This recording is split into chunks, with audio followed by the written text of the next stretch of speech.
Vocal cord hemorrhage by Breanna, Muller, 7th grade.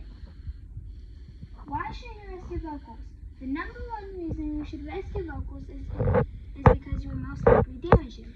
This will prohibit you to little to no vocal use during the period of damage. How long should you rest your vocals after use? Professors and voice specialists recommend that for every 60 minutes, 1 hour, you should rest your voice for 10 minutes. This also provides that for every 30 minutes, you should rest your voice for 5 minutes. This can be used to try to prevent damage to the vocals. What else can you do to try to prevent damage? Another way to prevent damage other than or added to vocal rests is by drinking water. If adding to, drink a plentiful amount of water to calm and relieve the vocal cords. If using this other than resting, drink more than a plentiful amount.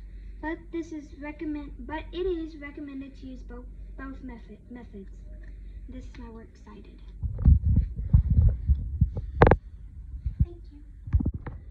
Hi, I'm Breanna Muller, and my project is over vocal cord hemorrhages. What are they? Hemorrhage means bleeding, so this is a bleeding of the vocal cords. Your vocal cords and your voice is controlled by speed of the vibrations and passage of air throughout. When you have a hemorrhage, the superficial lamina propria will bust, and that will bleed. It is made up of tiny, loosely arranged blood vessels and fibers, and when those bust, it will cause a polyp. These polyps will block up your vocal cords and will prevent any speech. Who does it affect? Vocal hemorrhages mainly do not affect avocational vocalists. These people include lawyers, doctors, or anyone who very rarely uses their voice. Most of the time it will affect vocational users, which are like singers, actors, or anyone else who uses their voice for a living. But they can affect anyone. How does it happen? What are the causes? The causes are extensive voice use, yelling and screaming, etc. It happens by the polyps blocking up after a blood vessel or fiber will bust.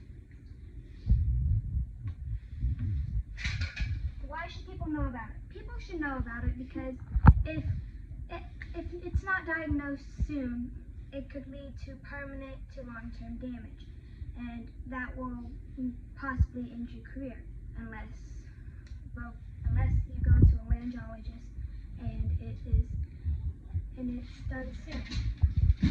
What are the symptoms? Hemorrhage will usually normally cause hoarseness in the voice that forms over extremely short periods of time. Vocal hemorrhages are usually painless and they do not interfere with speech until they get awful. They never interfere with breathing or swallowing. But if you're a vocational voice user, sometimes hearing two pitches at the same time, hearing a flutter in your voice, decreased range in your voice, which means no able to hit high notes.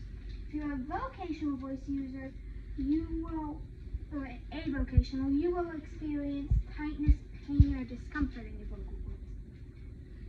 How to prevent and try to treat, because these are not fully preventable. Vocal hemorrhages, like I said, can't be fully prevented.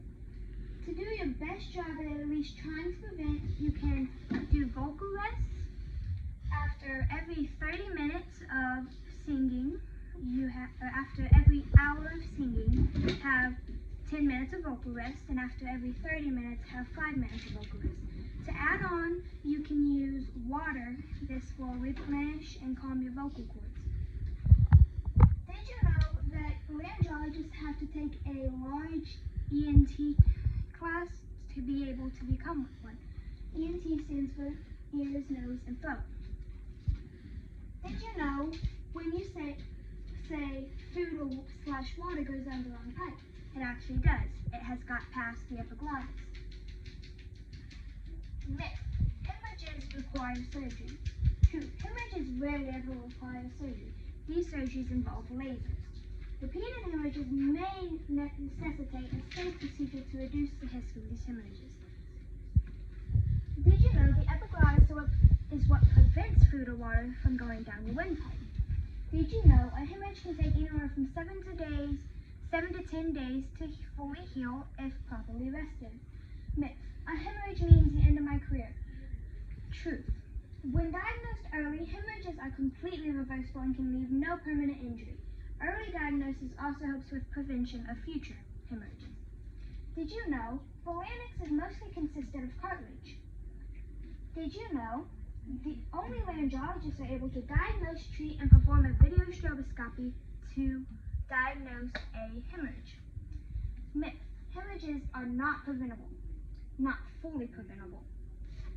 Truth: hemorrhages occur after phonotrauma, usually singing when sick or having to push for any reason. Having an exam before you have a problem can detect problems with vocal damage or blood vessels that are at risk of hemorrhaging. Did you know there are very few normal doctors that are professionally trained in laryngology? Here is my learning center.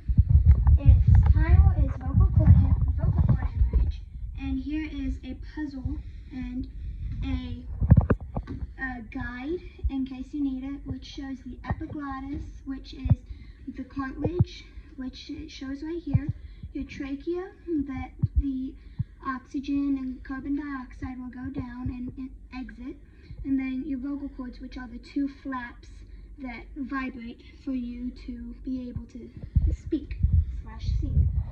Here we have my matching, which they match together like this.